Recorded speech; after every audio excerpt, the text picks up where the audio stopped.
Hola, saludos fraternales para todos los que están compartiendo este estudio sobre la palabra de Dios. Y pues demos gracias a Dios que nos ha permitido compartirnos su vida y nos da oportunidad de compartir su palabra divina. De manera que todo esto sea favorable para todos y cada uno de nosotros, cualquiera que sea la situación de tipo religioso o no religioso en que se encuentre.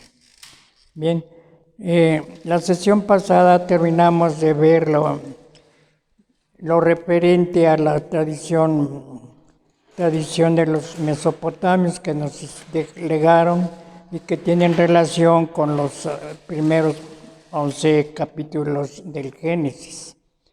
Ahora vamos a ver en ese mismo ambiente de Mesopotamia la aportación que nos dieron el texto bíblico, ya tomando en cuenta los 11 capítulos, primeros 11 capítulos del Génesis.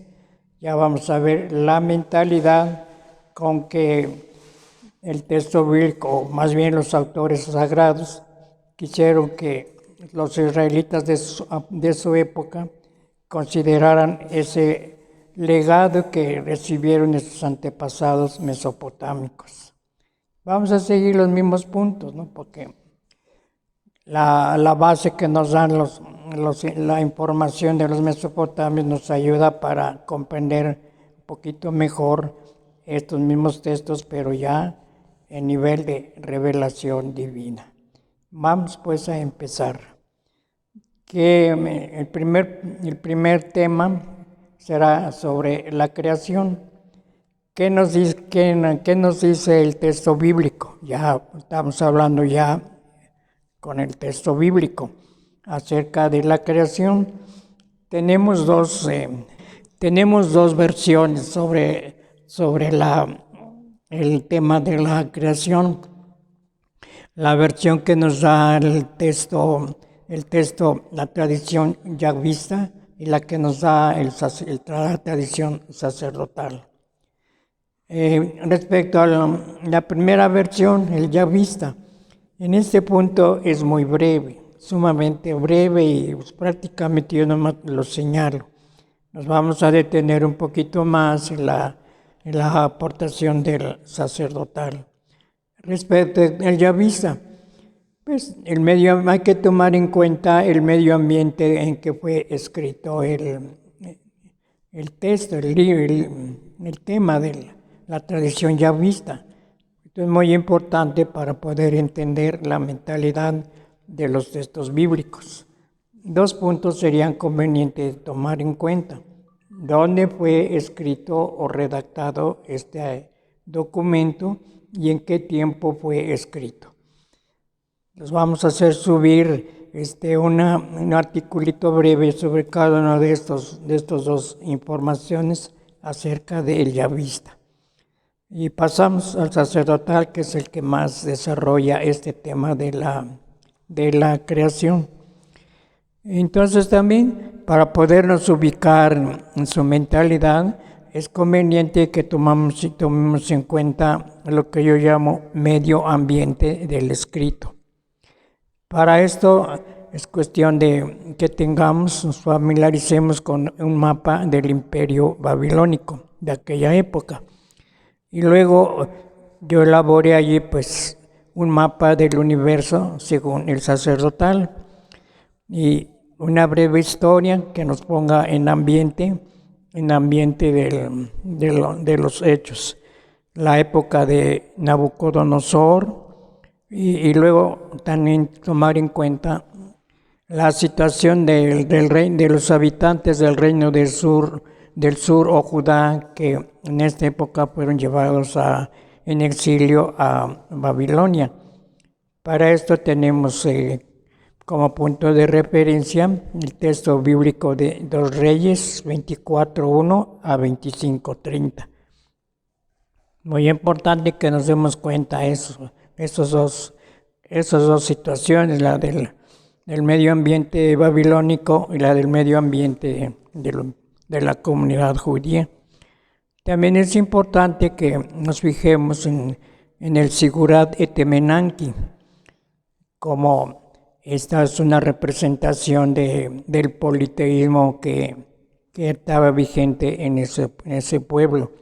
Y sobre todo, es muy importante que tomemos en cuenta para poder entender después el significado del texto, que en esa época, en Babilonia, el imperio babilónico, había mucha población extranjera. La razón era de que muchos de esos pueblos habían sido llevados al exilio. Pueblos que habían combatido contra los babilonios fueron derrotados y como botín de guerra se llevaron a mucha gente de estos pueblos que habían sido vencidos. Entonces es la razón porque cuando llegaron los judíos exiliados se encontraron con que se hablaban muchas lenguas, que había muchos usos y costumbres variadas, diferentes del pueblo babilonio. Entender esta situación en que se encontraba Babilonia a la llegada de los judíos es muy importante, porque eso nos da la clave para poder entender el sentido el sentido ya bíblico de esta tradición de la creación.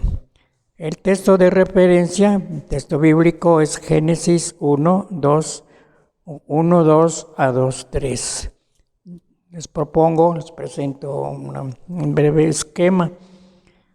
En ese esquema tenemos tres puntos. Día, que se creó en ese día y cuál es el texto bíblico que avala esa creación. Entonces, el día primero se crearon, según el texto, cielos y tierra. Génesis 1, 1, 5. Hubo también separación de la luz de la oscuridad.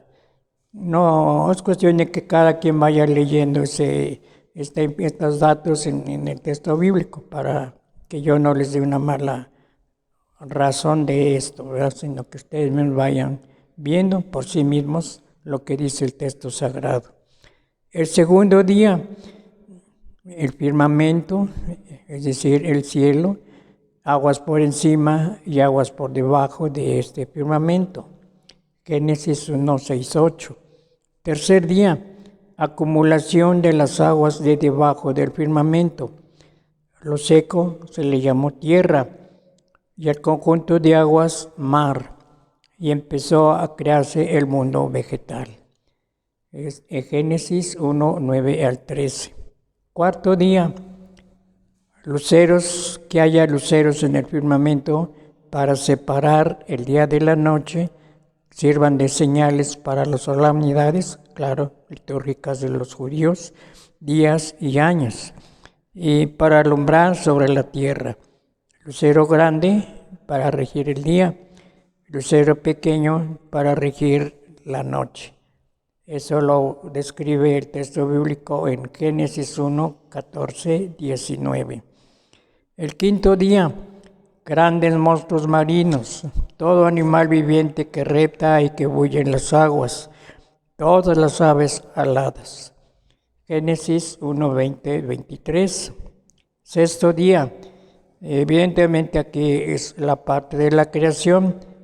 En este día está incluido también la creación del hombre, pero esto será motivo de otro tema. Por lo pronto, se crearon los animales como animales vivientes, bestias, reptiles, alimañas terrestres. En Génesis 1, 24, 25. Día séptimo, se concluyeron el cielo y la tierra con todo su aparato. Génesis 2, 1, 13. El séptimo día, Dios dio por concluida la labor que había hecho.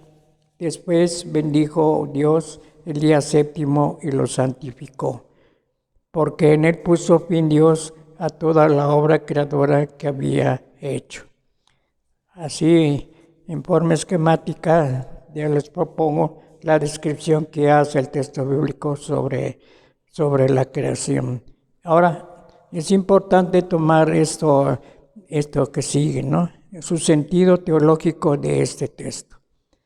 Ya ven que mucha gente piensa que en realidad Dios creó el universo, lo que acabamos de ver, en 7 días cronológicos. Y no ese es el sentido con que se propone este texto. Nos puede ayudar a comprender qué quisieron los autores del texto sacerdotal proponer a los israelitas de su tiempo que entendieran esa información que recibieron de sus antepasados que estuvieron en Mesopotamia, que corrigieran bien esa mentalidad y cómo deberían de entender precisamente ese tema de la creación. Texto importante es Éxodo 28:11. Yo aquí se los pongo también en forma esquemática. Ustedes pueden leerlo con más cuidado, con más atención. ¿Qué nos describe este texto? Primero habla la semana laboral israelita. Esa realidad histórica que en esa época también estaban viviendo los israelitas. Se les dijo, 6 días trabajarás y harás todos tus trabajos. El séptimo es el día de descanso en honor de Yahvé tu Dios. No harás ningún trabajo, ni tú, ni tu hijo, ni tu hija, ni tu siervo, ni tu sierva, ni tu ganado, ni el forastero que habita en tu ciudad. ¿Y por qué deberíamos vivir así su semana laboral? Porque es el ejemplo que, según la mentalidad de los autores sagrados, se les había dicho que Dios, para este respecto, había sido modelo y había que seguir ese modelo. Yahvé como modelo. Pues en 6 días hizo Yahvé el cielo y la tierra, el mar y todo cuanto contienen. Por eso bendijo Yahvé el día del sábado y lo santificó. Esa es la explicación que da este texto acerca de la obra de la creación. Como ven, no se trata de que esos 7 días en que se dice que Dios hizo el universo son días cronológicos, ¿no? Sino que son a cada día de la semana, para santificar la semana laboral de los israelitas, se le atribuyó una obra de creación según lo describe el texto. Pero no es para que se diga que en ese día determinado Dios creó lo que está establecido allí, no, sino son hasta cierto punto simbólicos, ¿no? De que a un día como modelo, como patrón, se pone una actividad creadora de parte de Dios. En ese sentido, sí fueron 7 días, pero son 7 días en mentalidad litúrgica. Se les enseñó a los israelitas a hacer de su vida pues una consagración a Yahvé, como dice el texto anterior. Entonces, ¿cómo deberían de santificar sus días laborales? Así, siguiendo el ejemplo que Yahvé nos dio. Entonces, esa es una razón básica porque se habla de 7 días como si fueran los que empleó Dios para crear el mundo, ¿no? Sino más bien a cada día de la semana se le asignó un día, una obra creadora. Y en ese sentido pues, son 7, pero no equivale a lo cronológico. Ahora despediré, y eso en la guía de lectura respectiva lo van a desarrollar un poquito más. Una relación entre la información bíblica y la información de los mesopotámicos. Este punto también es muy interesante, ¿verdad? Para que ustedes mismos se den cuenta por sí mismos, ¿verdad? Cómo hay que entender los respectivos textos.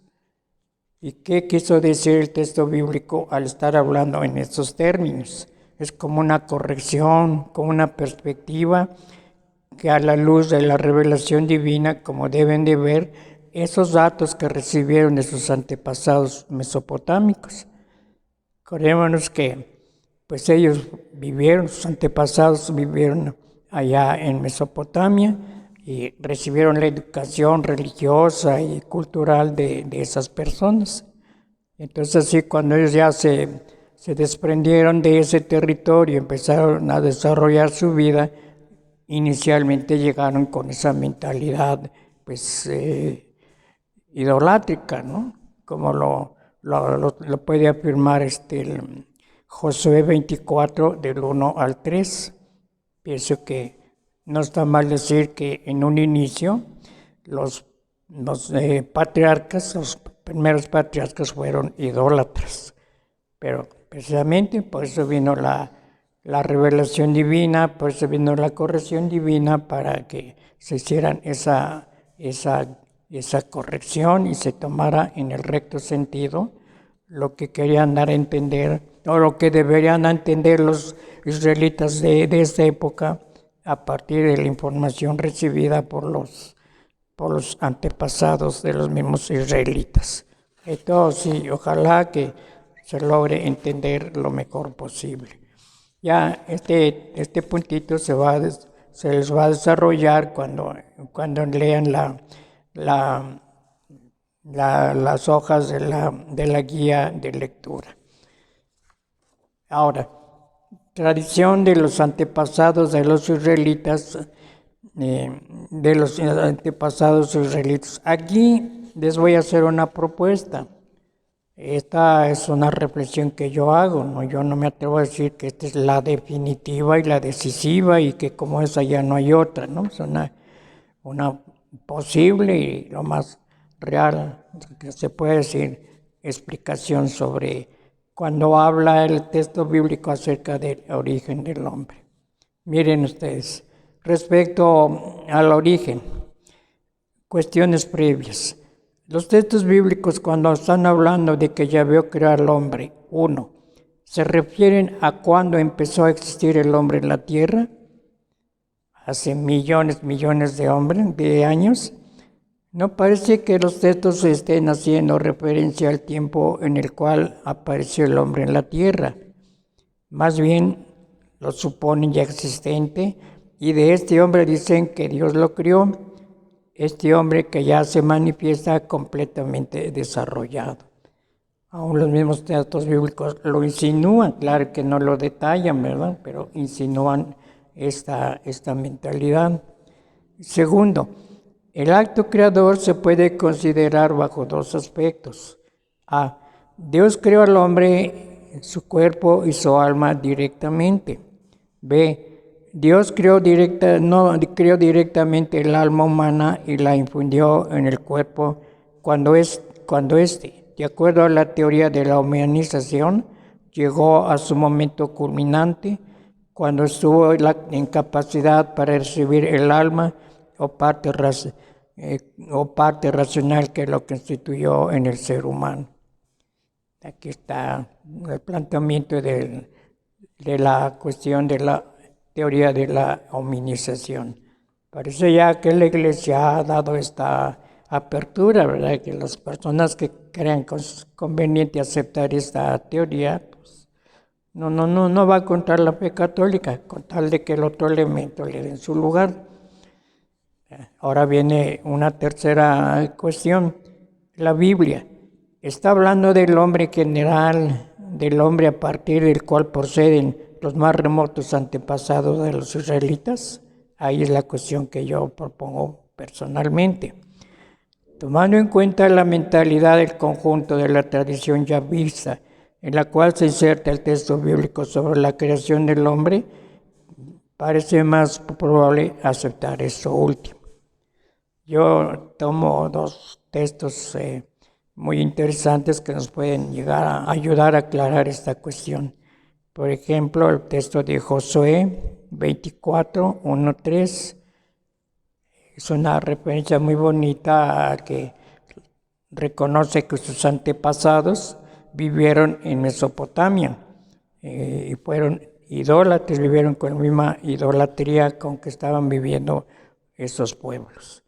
Entonces ya yo parto, ¿verdad? Digo, bueno, el texto de Josué nos deja en un momento en que se terminan las genealogías, pero ya después vienen a partir de esas genealogías en forma ascendente, como esos personajes que presenta el texto según Josué, pues son los últimos, por decirlo así, ¿verdad? De toda una línea genealógica que se extiende hasta el tiempo de Adán y Eva. Entonces yo ahí me baso un poquito para decir que, pues, realmente los antepasados de los israelitas tuvieron ese origen, son descendientes de esas gentes. Y lo mismo en Génesis 2, 8, 15, cuando está hablando del jardín, del paraíso que Dios formó allí en ese territorio, ¿verdad? Que dice, Dios formó un paraíso, un jardín, y ahí colocó al hombre que creó, haciendo referencia precisamente a la creación del hombre. Lo mismo nos asegura el versículo 15 de este capítulo 2. Yo me baso en esos textos para proponer que realmente cuando el texto bíblico está hablando de la creación del hombre, se está refiriendo particularmente a los antepasados de los israelitas, que ahí se originaron, que es de un origen divino, no de un origen humano como lo tenían las demás mentalidades. Pero bueno, eso ya se puede desarrollar en el estudio, en la reflexión que les propongo que hagan en la guía de lectura respectiva. Entonces, resumidas cuentas, pues yo, a mi modo de pensar, si están ustedes de acuerdo conmigo, que bien, y si no, pues no va a pasar nada, ¿verdad? Es una propuesta que considero yo tiene mucho de realidad, de que está hablando allí, cuando habla del principio del hombre, que quien creó a ese hombre fue Dios el que creó directamente a los antepasados de los israelitas. Y de esos hombres creados por Dios, por Yahvé, el Dios verdadero, descienden ellos, y a partir de ellos se fue con el tiempo formando posteriormente el pueblo de Israel. Repito, esta es una propuesta mía, yo no la doy como una propuesta que se debe de aceptar. Si ustedes están de acuerdo con eso, acéptenla, y si no, pues la explicación que más les convenza, que conozcan y más les convenza, quédense con ella. Tradiciones acerca de los antepasados de los israelitas. Explicación del hombre en la tradición yahvista. También hay que tener aquí en cuenta estos temas de los 11 primeros capítulos del Génesis. Es muy importante conocer el medio ambiente en que se supone que fueron escritos, porque eso nos va a ayudar a comprender bien la mentalidad, el vocabulario que ellos usan, y no que se esté dando una interpretación a partir del pensamiento de cada quien o pensamiento actual según la corriente que tenga para poder explicar. Por eso yo les pongo como una base importante el medio ambiente que fue escrito. Él fue así el escrito y vivió la gente en la que está contenida en ese escrito. Es importante conocer el mapa de la monarquía davídica unida, porque a partir de esa época es cuando se empezó a desarrollar el escrito yahvista, y también se desarrolla el modo de vivir en que estaba precisamente el pueblo israelita. Como parte histórica, entonces sería a partir del reinado de Salomón, en el año 970 a 931 a.C. En esa época Asiria estaba en decadencia, y en cambio en Egipto estaba en auge la dinastía Tanita 21, alrededor de 1065 a 935. Ahora, ¿Qué nos dice el texto? Ojalá que esto nos ayude a comprenderlo, ¿no? El hombre, la acción que realizó Dios, formó a Adán del polvo de la Adama. Estamos acostumbrados a que Adán es nombre de persona. ¿Qué significa Adán? Pues polvo, tierra, ¿no? Uno que está hecho de la Adama. Adama significa eso, polvo, tierra. Entonces, Adán, podríamos decir, en vez de decir que Adán, el Señor Adán, sería el Señor tierra, ¿no? Eso tal vez nos parezca un poquito raro, pero eso forma parte de la sensibilidad, de la mentalidad de los israelitas.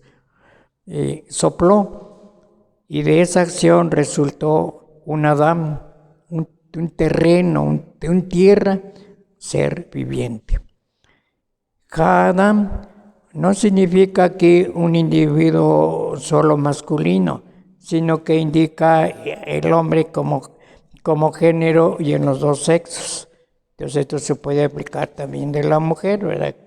Lo mismo que se está diciendo a partir de este texto. ¿Qué características se le atribuyen a este hombre, a este Adán? Primero, creado por Yahvé Dios, de materia frágil, no materia, es sino secundum qualem, es decir, un destinado a la tierra. Viene de Adama y va a volver también a la tierra o polvo, arcilla. ¿Qué dice de la mujer como individuo?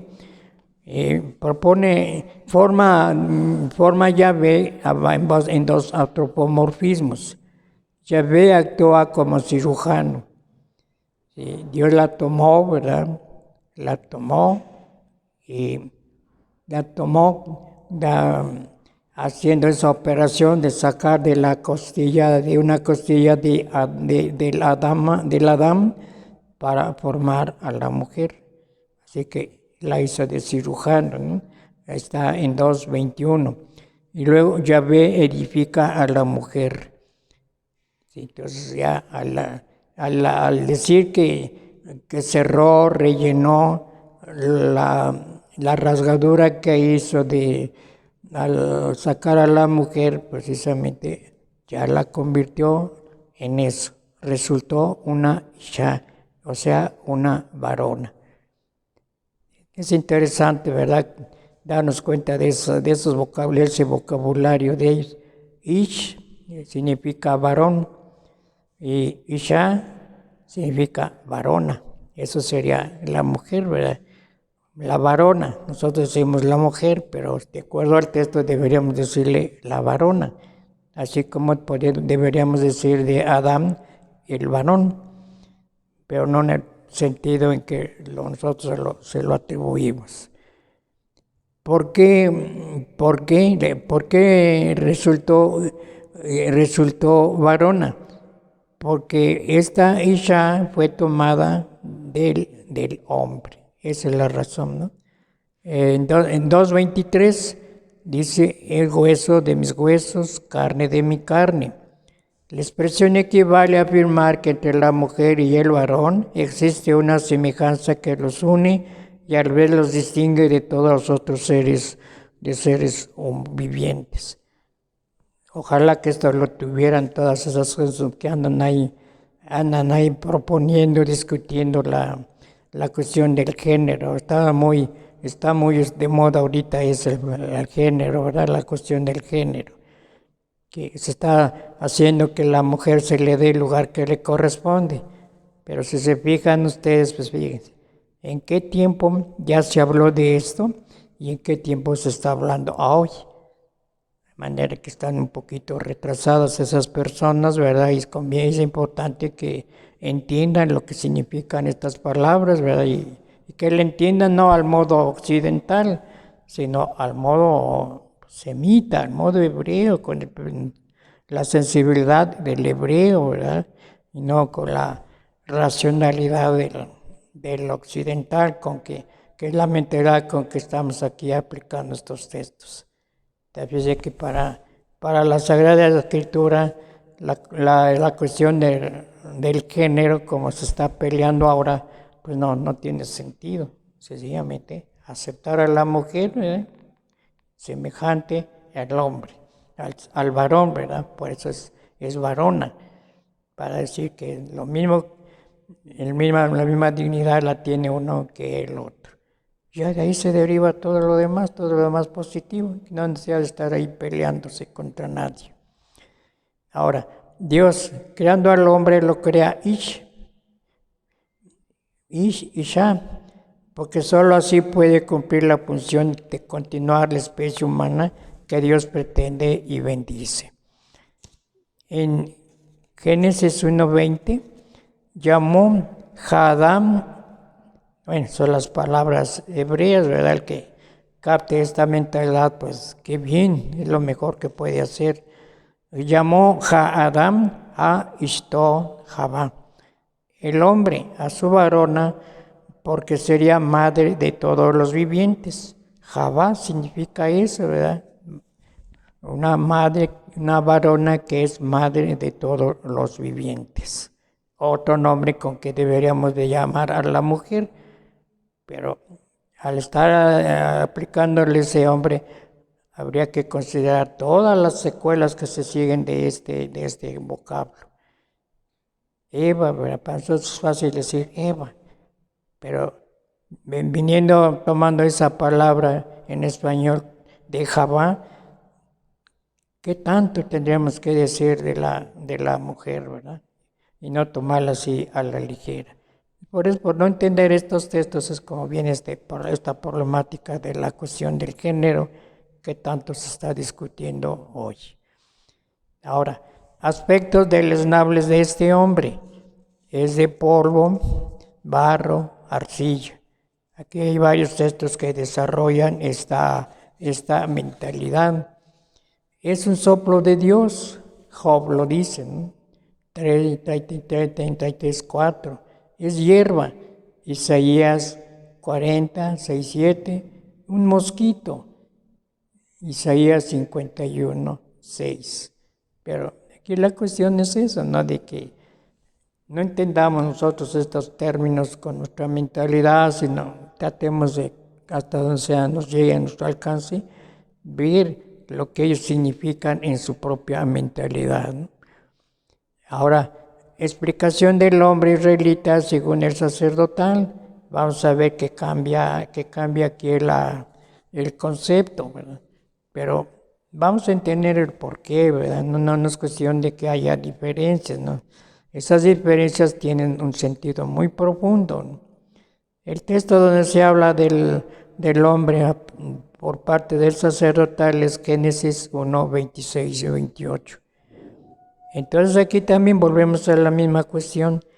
¿Cuál era el ambiente de este escrito? El ambiente que se tomó en cuenta para escribir el texto sacerdotal. Pues habría que conocer a Babilonia, la ciudad de Babilonia, cómo se encontraba esa ciudad de Babilonia, ¿verdad? En su esplendor del culto, su esplendor económico, civil, religioso, y cómo en esa ciudad, sobre todo, había mucha gente de muchas partes del mundo conocido de antes. ¿Y cuál era la razón de esa presencia de esas gentes? Que muchos de ellos habían sido pueblos que habían sido derrotados por los babilonios y que los habían llevado exiliados a Babilonia como un botín. Por eso encontraron muchas personas de diferentes lugares y por consiguiente de diferentes lenguas. Esto es muy importante, ¿verdad? Porque muchos dicen que allí se originó la diferencia de las lenguas y pues eso no tiene sentido, ¿no? Eso no quiere decir el texto bíblico, sino que se espantó. O sea, ellos se impresionaron de que hubiera tantas lenguas, ¿no? Y en su mentalidad, pues, salvífica, decían eso. Ese era un castigo de Yahvé por todos sus pecados, por eso los puso en esa problemática, pero históricamente no fue así. La cuestión histórica es eso, todos esos pueblos que fueron llevados al exilio por los babilonios en sus correrías, pues estaban allí. Y esa es la explicación que se les dio a los judíos cuando llegan al exilio. Entonces aquí conviene conocer también los textos que hablan de los judíos en el exilio. Entonces ese medio ambiente es muy importante conocerlo y entenderlo para podernos explicar precisamente este texto, ¿no? Bueno, el texto es pues Génesis 1, 26 y 28. Ya el yahvista había dado un claro concepto de las características con que fue creado el antepasado de Israel. Este concepto que se presenta del hombre es altamente positivo en base a la época histórica en que se formó esa imagen que correspondía al florecimiento de la monarquía davídica. Por eso es importante conocer eso, ¿verdad? ¿Qué relación tienen estos textos del libro de los Reyes cuando describe pues, la monarquía davídica y que en esa época se escribió y con esa mentalidad triunfante, por decirlo así, se escribió este texto? Entonces era muy positivo el concepto que se formó del hombre en aquella época, el hombre israelita, claro. Ahora, este hombre, en las circunstancias señaladas por el texto sacerdotal y que estaba viviendo en la comunidad judía, era un hombre derrotado a los ojos de los gentiles. A fin de ayudar a superar un derrotismo fatal, los autores sagrados presentan un hombre enaltecido desde ese origen. ¿Qué nos dice el texto? Visión teológica con que presenta el autor sagrado al judío en desgracia, despojado de la dignidad con que Yahvé lo creó. Según el texto, dijo Elohim, Maasi Adam Betzalmenum ki dinutenu. Asá significa hacer, fabricar. Aquí ya no significa crear. Crear en la palabra que se le aplica a Yahvé significa sacar algo de la nada. Aquí ya no, según el sacerdotal, el hombre ya no fue sacado de la nada, sino que fue fabricado a partir, producido, ¿verdad? Trabajado sobre una materia ya existente. En coortativo, muestra la voluntad de querer hacer algo, intención de hacerlo, ¿no? Salam significa imagen de, talla, estatua, imagen, figura de algo o alguien. Damut, semejanza, copia, forma de lo anterior. Fíjense, si se entiende cada una de estas palabras, si se hace una combinación de eso con esa mentalidad semita, se tiene un concepto del hombre del sacerdotal magnífica, y no como lo tenemos ahora, ¿verdad? Entonces son dos maneras de concebir en el texto bíblico original, dos maneras de concebir el hombre, de acá en función de la situación en que se encontraban. Entonces era para ponerlo en su lugar delante de Dios y que no se vean a la luz de los seres humanos, sino a la luz de Dios. Elohim se propuso primero que todo hacer al hombre a su imagen como una semejanza de él. ¿En qué puede consistir esta semejanza o réplica? En el poder que le dio para mandar. Es los textos, lo que sigue a la acción de crear, ¿verdad? Pone como diciendo que en esto consiste la semejanza con que Dios creó al ser humano. En el poder que le dio para mandar en los peces del mar, en las aves del cielo, en todos los animales terrestres y en todos los que se arrastran sobre la tierra. Después, Guanyibara Elohim Kadam Betsalam Elohim Bara Atom. Es decir, sacar Nekeba, Bara, Otam. Esta expresión también hay que saberla entender porque es otra manera de referirse a la mujer. Pero aquí, esto nos hace, esta manera de expresión nos hace ver, ¿verdad?, cómo los hebreos, como todo semita, conceptúan a las cosas, por decirlo conceptúan. Pero no es una conceptualización al estilo occidental, sino cómo se lo proponen, ¿verdad?, en una forma práctica.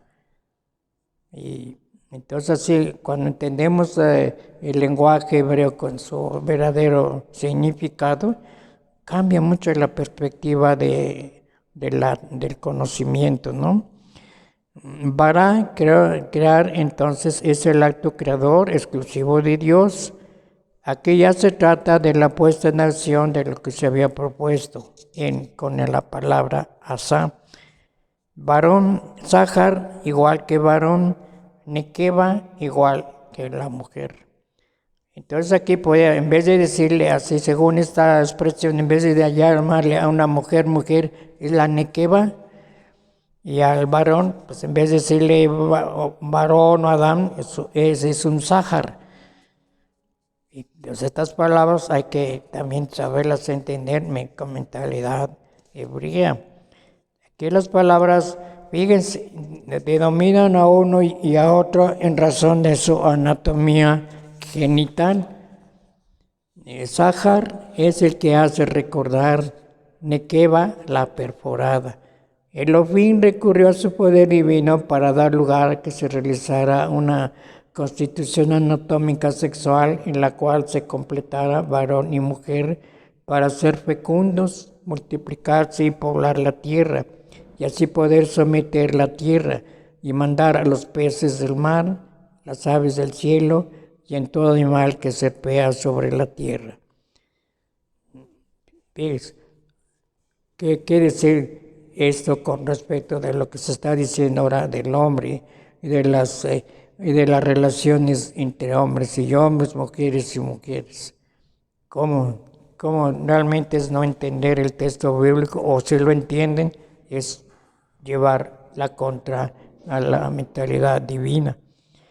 Ya en este caso, el hombre, para el caso particular, el judío en esta situación histórica, fue dotado por Elohim de autoridad sobre los seres creados, que para los babilonios eran seres divinos, y les dio un poder concreador capaz de contribuir a dar vida a seres semejantes.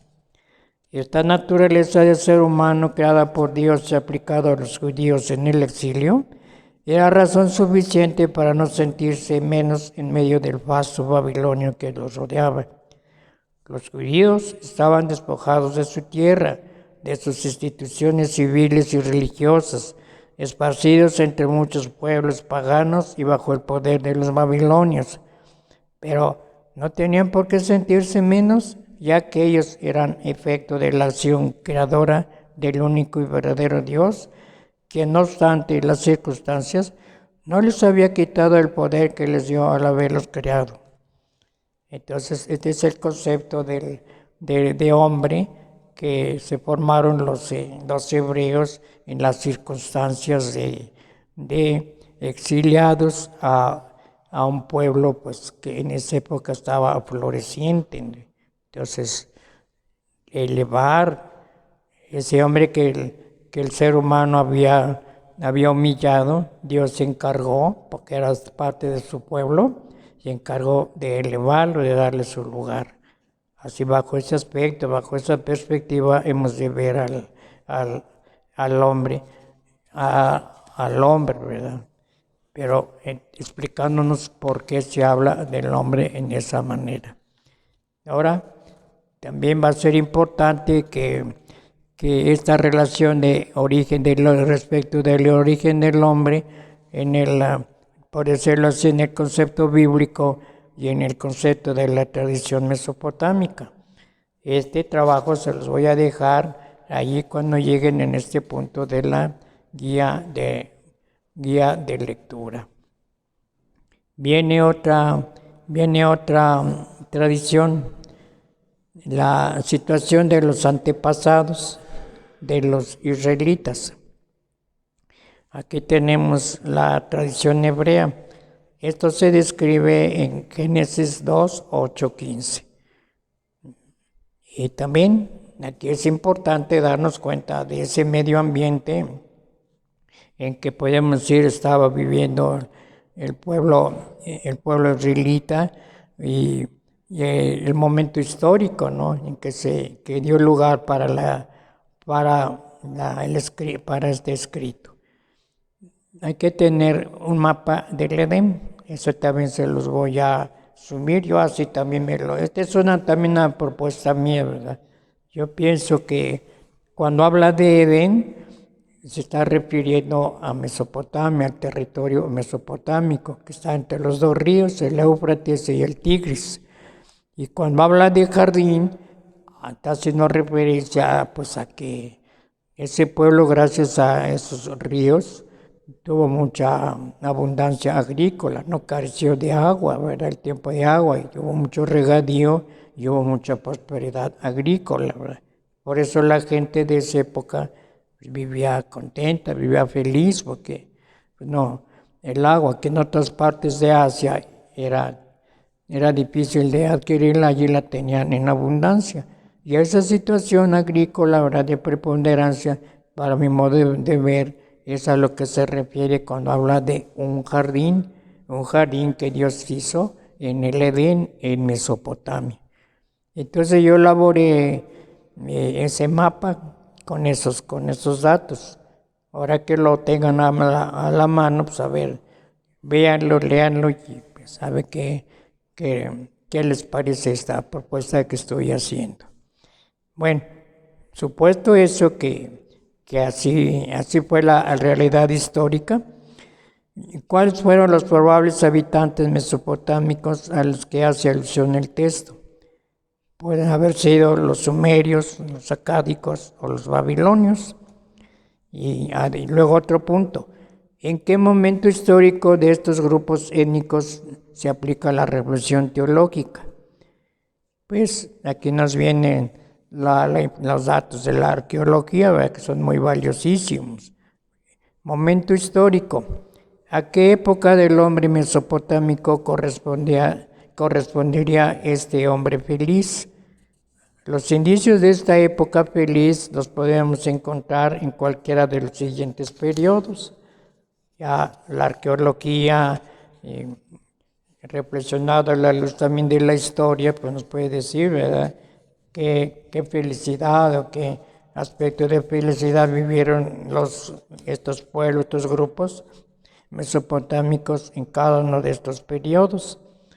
Y eso pues nos dice la arqueología, estos no son inventos de la Biblia ni de nadie, ¿no?, sino la misma arqueología pues es el mejor testimonio para todo esto. Podría ser, por ejemplo, que esté refiriendo el texto a la etapa de Muayafat, la provincia de Evil al noroeste de Irán, reconocida como la población más antigua de Mesopotamia.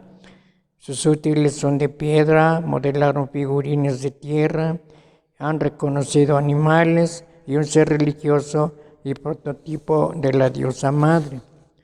Y viene otra etapa, la de Hasuna, cerca de la moderna Mosul. Los habitantes originales de la misma Hasuna parecen haber sido seminómadas que se aunaron al recolectar alimentos, una especie de primitiva agricultura. Guardaban su grano en toscas vasijas de barro que recuerdan a los empleados por los últimos ocupantes de Jarmo. Vivían en refugios temporales donde no dejaron huellas. Después de varias generaciones, los habitantes de Hasuna, inducidos al parecer por mejores métodos agrícolas, abandonaron su nomadismo para morar en viviendas rectangulares de adobe, bien construidas, hasta con 6 o 7 habitaciones, distribuidas en torno a un patio, y notablemente similares a las actuales de los aldeanos iraquíes. En los últimos tiempos de Hassuna surgió una alfarería polícroma muy superior junto con otros productos más bien vastos, conocida generalmente como loza de Samarra, por haber sido descubierta bajo las ruinas de Samarra, ciudad al norte de Bagdad. Dicha alfarería es posible que refleje una inmigración de gentes muy diversas procedentes de más allá de los Montes Sagros, o un triunfo tecnológico y estético local adquirido por natural talento artístico. Alrededor del año 5000 a.C., la población de Hassuna se desvaneció del cuadro y surgió una nueva cultura que dominaría el escenario de Mesopotamia septentrional durante los 1000 años siguientes. Los primeros vestigios de ella fueron desenterrados en Tel Halab, al noroeste de Siria, y su advenimiento señaló una aceleración en el ritmo del progreso. Pues todas estas circunstancias marcan momentos felices, momentos de prosperidad, ¿no?, que podían haber llamado la atención de los autores sagrados para decir, ellos estuvieron viviendo situación de paraíso, ¿no? Halab. Se ha llamado Halab a esta nueva pinceta cultural por el nombre del Alto Kabul, donde se conoció por primera vez. Sin embargo, el lugar original debe ser encontrado al noroeste de Samarra, en la región del Alto Tigris, más precisamente a algunos kilómetros de Nínive, en Narpatía. Este estadio superior está marcado por la conquista del metal, una nueva artillería en cobre. Se va, por tanto, a generalizar y a llevar una nueva evolución en la técnica, cuyas realizaciones van a ser más y más audaces. En Jarmo se reconoce la existencia de figurines modelados con características extrañas. Aquí se reconocen únicamente mujeres, grupos lo más a menudo en actitud cercana a la posición de alumbramiento, un cuerpo retratado a grandes masas y bordos senos. La cabeza está muy esbozada, según detalle que pudiera permitir una identificación precisa. El mundo animal no tiene ningún secreto. Équidos galopando, antílopes agrupados y orejas extendidas, pájaros en el momento de abrir sus alas, disponiéndose a despegar del suelo. Poco a poco lo figurativo evoluciona hacia la abstracción, y es todo el repertorio geométrico que entra en línea en un desarrollo y una libertad que no se había conocido el estadio precedente. Un plato de arpatía rosáceo y en crucetas evoca el firmamento con el sol diurno y el semillero de estrellas, las noches luminosas. Tepe Sialk. En los confines mesopotámicos y en suelo iraní han encontrado un arte muy semejante, de manera que ciertos temas ornamentales o simbólicos son rigurosamente idénticos y no se habría distinguir de los señalados en la orilla del Tigris o del Kabul. La magnífica cerámica de Sialk, con su decoración, es una armoniosa combinación de motivos geométricos, vegetales y animales. La elegancia de las plantas involutas, pero sobre todo las panteras que avanzan peligrosamente. En cuanto a las danzarinas de rey, están listas para lanzarse en la ronda o a comenzar la farándula. Están desnudas, pero sin ser impúdicas, su gesto es ritual. Eridu. En las últimas excavaciones, 1946-1949, se han encontrado las impresionantes superposiciones de 18 santuarios. Por primera vez se va a poder hablar de arquitectura religiosa. En el nivel 16 se encontró un santuario cuyo plan muy simple es impresionante. Es el templo más antiguo que se ha descubierto. En esta instalación se encontraron elementos que van a perpetuar hasta nuestros días, una sola sala rectangular, al parecer dividida en dos partes distintas por muros. En el interior, los bloques construidos de ladrillo indicaban los dos emplazamientos especialmente reservados para la ofrenda. En el ábside, el zócalo para el Dios. En la sala, la base del altar destinado para recibir la ofrenda. El hecho de que en Eridu la religión haya conocido tal ordenamiento implica ya creencias singularmente elaboradas y una dogmática salida de balbuceos. El Obey. Las gentes de Eridu señalarán una orientación, las de Obey proseguirán en una línea idéntica, imponiendo un sistema y su hegemonía a toda la región mesopotámica. Esto resalta del hecho que el norte del país, en pleno desarrollo de la cultura jalafiana, fue detenida en su evolución y obligada a someterse al rigorismo del que Eridu había precedentemente dado su ejemplo. El naturalismo en favor hasta entonces en la región del Alto Tigris está así totalmente proscrito. Hay que contentarse con un repertorio geométrico hecho de los ángeles, triángulos y escaleras. Raras excepciones suavizan esta rigidez. En Gaura encuentran algunos tímidos intentos de arte figurativo. En Ucair y Teyum, rumiantes y volátiles aparecen insólitos y parecen perdidos en medio de una gran ornamentación que no ha sido más abstracta. En Eridu, niveles sexto al octavo, se encuentran nuevos santuarios que atestiguan un espíritu de composición hecho a la vez de simetría y orden. La casa del Dios deja de ser una simple sala para convertirse en un edificio complejo, donde el elemento central, con el altar, podio y la mesa de ofrendas, está rodeada de pequeñas cámaras. El Dios y su suite son acogidos con todos los honores debidos a su rango.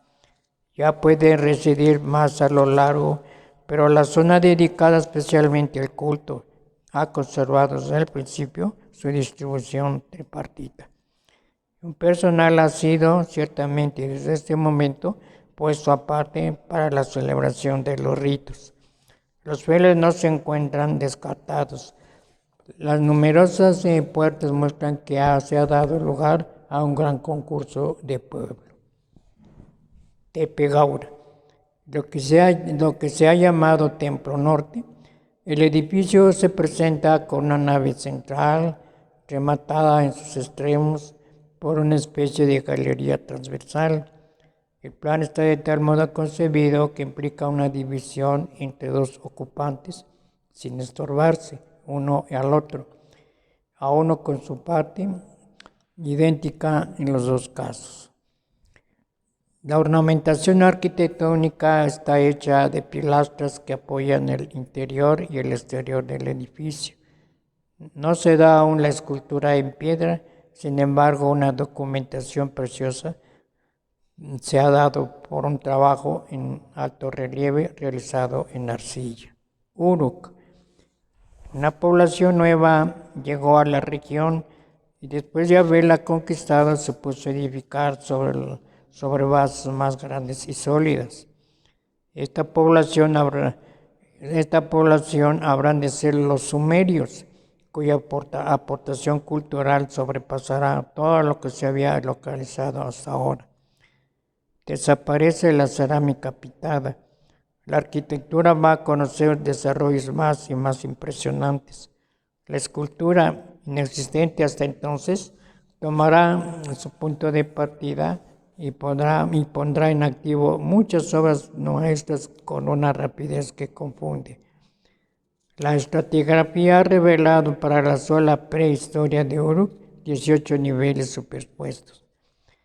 En el nivel quinto, muchos santuarios están agrupados en un barrio que las inscripciones posteriores conocerán bajo el nombre de Eana. La ciudad se gloriaba de otra instalación sagrada, de tipo muy diferente, que será el origen de una larga tradición arquitectónica. Las torres en pisos, los figurados, prototipos evidentes de la Torre de Babel del Génesis. En un sector consagrado al Dios del cielo, Anu, se había construido en una colina artificial y de contornos irregulares un templo pequeño llamado por los arqueólogos el Templo Blanco, por el color de la capa de pintura que recubría su gran sala interior de 1870 por 485. Con este monumento los sumerios retornan a la tradición que les vino de herido.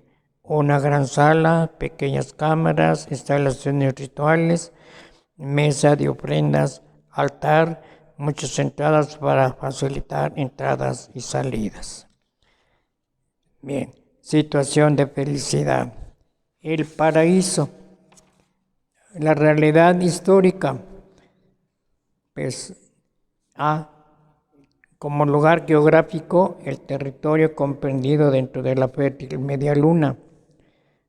Una vez más, conviene fijarse en el mapa del Edén, al que yo, pues, considero, ¿verdad?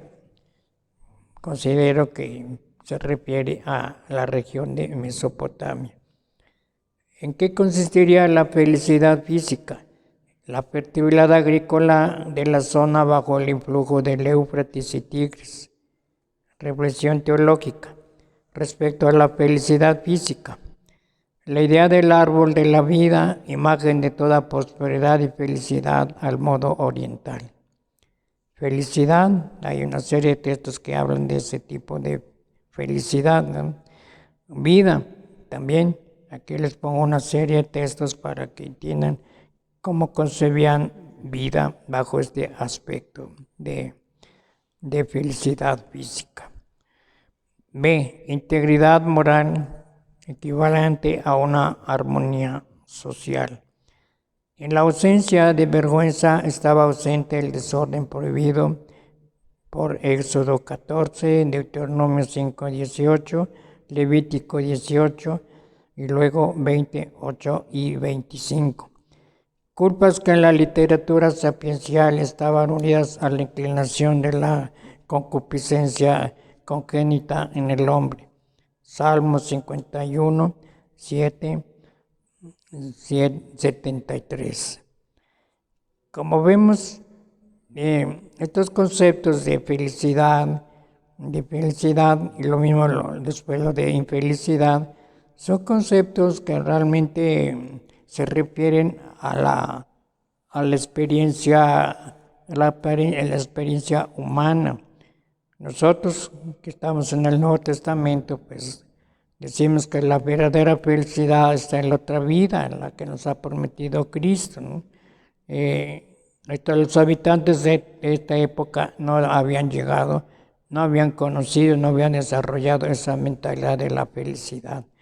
Para ellos la felicidad ya consistía en toda clase de bienes materiales, temporales.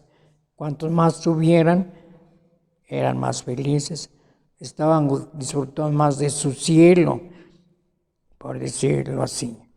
Entonces también eso hay que saber entender, ¿verdad? Que aquí algunos dirán, bueno, porque aquí no se habla de la gracia, porque aquí no se va a hablar del pecado original. Acuérdense que estamos en la mentalidad semita, de los antiguos habitantes de Mesopotamia que nos legaron todo este legaje literario.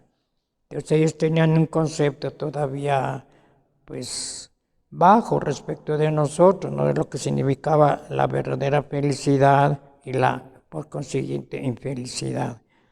Entonces ellos, con estas palabras, describían, ¿verdad?, qué es lo que los hacía felices y a qué tipo de felicidad tenían que aspirar.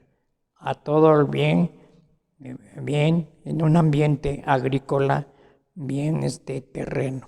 En eso consistía su felicidad y su verdadera felicidad. De manera que no hay que entenderlo aquí que se trate de felicidad sobrenatural como la tenemos nosotros en época de Nuevo Testamento. Pero también hubo situación de infelicidad. Aquí tenemos unos textos en que nos habla de esa infelicidad. Miren, aquí también yo propongo esto como una cuestión personal. Yo les quiero ser sincero, ¿verdad? Yo no digo que esta explicación que yo hablo de estas cosas sea la verdadera, la exclusiva y como esa ya no hay otra. Es mi modo de pensar. Si les conviene aceptarlo, pues acéptenlo. Si tienen otro concepto de eso, pues que les convence, quédense con él, no hay problema, porque no podemos hablar de una demostración estricta de un caso y de otro. Son conveniencias, ¿verdad? Que tomando como base ciertos textos, ciertas circunstancias históricas, yo he llegado a esa conclusión, ¿no? Bueno, entonces bajo ese aspecto, ¿cuál es la realidad histórica? Que se puede estar calificando como momentos de infelicidad que vivieron estos pueblos. ¿A qué dificultades estará haciendo la alusión en el texto bíblico? Siguiendo el hilo histórico de los habitantes de esta región, se estará aludiendo a los trastornos provocados por las invasiones a la región mesopotámica por parte de los cuteos, elamitas, hititas, amorreos. Les propongo este esquema histórico. O sea que esta historia es la historia pues, de este ambiente de Mesopotamia. Y yo pienso, vuelvo a decir, es cuestión personal, que el texto bíblico se está refiriendo está haciendo una teología de esa experiencia que vivieron estos pueblos, de acuerdo a este esquema histórico, que se está refiriendo no a ciertas personas, sino a personas determinadas, en las cuales se desempeñaron los remotos antepasados de los israelitas. Yo digo, ¿verdad?, que el texto bíblico que habla de la infelicidad, en este caso, está haciendo una presentación teológica de estos acontecimientos históricos. A la luz de la revelación podemos decir, ¿verdad?, que se refiere a ellos. Es una teología histórica. Repito, este es mi modo de pensar. Ustedes vean si les conviene, síganlo. Si no, pues quédense con el que tengan o buscan otro que les pueda convencer más. Akkad, invadida y ocupada por los guteos. Luego viene Sumer-B, la época en que fueron expulsados los guteos. Aquí vemos a Ur, que Ur y sus santuarios son destruidos por Elam. En el Bronce Medio, época paleobabilónica, los sucesores del reino de Ur. Y a fin del siglo XIX y principios del XVIII a.C., viene el desarrollo de Babilonia A, primera dinastía de Babilonia amorrea, y luego la destrucción de Babilonia por los hititas. Visión teológica de estas experiencias negativas en la historia mesopotámica. El autor sagrado lo pone en relación con el pecado. ¿Cómo se originó el mal en el interior del hombre? Pues aquí hay un breve esquemita también teológico, ¿no?, que considero yo que es la teología de la infelicidad de estos grupos históricos. Primero, la tentación. Entra la serpiente, imagen, símbolo de un ser maléfico, enemigo de Dios y de la felicidad del hombre. Así lo proponen Amós 9:3, Isaías 27:1, otros salmos. Es un tercer elemento que interviene en la relación Dios-hombre y con su intervención explica el origen del mal. Es consecuencia de una fuerza distinta de Dios, venida de fuera del hombre y asentada en su interior, a la cual el hombre se entrega libre y conscientemente. El fruto del árbol de la ciencia del bien y del mal. El bien y el mal como un conjunto. Lo vemos aquí en estos 4 textos. Si quieren ustedes leerlos para que se convenzan por sí mismos de esta propuesta. La caída se da entre Génesis 3:6. Bueno, ya como ven, estos son datos un poquito amplios, profundos, pero yo lo veo que son necesarios desarrollarlos para poder entender lo mejor posible el texto bíblico. Como ya se nos fue el tiempo, pues lo dejamos aquí. Con el favor de Dios, para la siguiente sesión vamos a seguir viendo esta propuesta del texto bíblico acerca de lo que les legaron sus antepasados que vivieron en Mesopotamia. Vamos viendo cuál es el sentido con que los israelitas de esta época ya deben de entender el texto, no lo que les dejaron sus antepasados. De manera que esto es muy importante y conviene darle su lugar. Espero que les haya interesado y volvemos a lo mismo. Si alguien tiene dudas, cuestiones que le inquieten, acuérdense, estamos en la mejor disposición para dialogar en todo eso. Así que gracias por su atención y espero que Dios nos conceda la gracia de volvernos a reunir en la próxima.